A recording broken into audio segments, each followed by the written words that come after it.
Hey there, Tolkienites, and welcome to Screen Rant. My name's Greg Elliott, and the world of Lord of the Rings goes far deeper than is shown in Peter Jackson's movies or even in the original novels. Tolkien created an incredibly detailed history for Earth, or Arda in his world, and it's divided into several distinct ages, with the events of The Hobbit and The Lord of the Rings both taking place in the Third Age. But plenty happened in the first two, and with the Lord of the Rings Amazon series taking place during the second, we thought it'd be a good idea to talk about how the Dark Lord Sauron first rose to power and how he was ultimately defeated before the events of Lord of the Rings. Like Gandalf, Saruman, and Radagast, Sauron was one of the Maya, a group of powerful beings sent to Arda from above. Sauron, or Mehron the Admirable as he was known then, was the Smith. In the First Age, he was the most trusted lieutenant of Melkor, also known as the Dark Lord Morgoth. He waged 100 years of war against the elves, but when he was ultimately beaten by the wolfhound Huan, he went into hiding and Morgoth was finally defeated by the divine beings known as the Valar.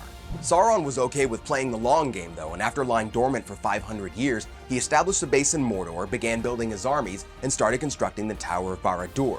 Wanting to bring the elves into his service, he disguised himself as Anatar, the Lord of Gifts, and used his skills as the Smith to help the elf prince Celebrimbor create their 3 rings of power.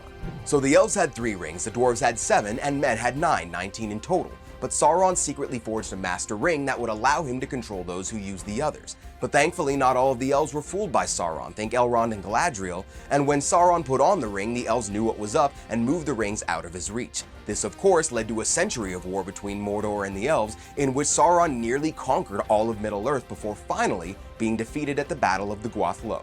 And then Sauron lay dormant again for over a millennium, preparing another attempt to take over Middle-earth.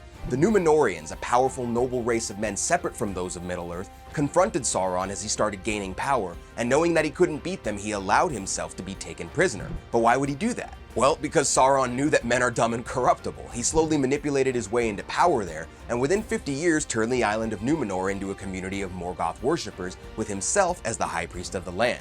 And this is where Sauron bit off a bit more than he could chew. Sauron advised the aging Númenórean king to attack Valinor, the Maya's former homeland, but in doing so he drew the attention of God himself, or Eru as he's known in the Tolkienverse. Eru sent a biblical flood to destroy Númenor, and while Sauron managed to survive, he was stripped of his physical form and retreated back to Middle-earth. Sauron spent a century recovering from this defeat and was eventually able to rebuild his body and armies using the power of the One Ring. But when he discovered that some of his enemies from Númenor had survived the flood and founded kingdoms in Middle-earth, Sauron launched an assault on Gondor. But he acted before his powers were fully restored, which proved to be a huge mistake.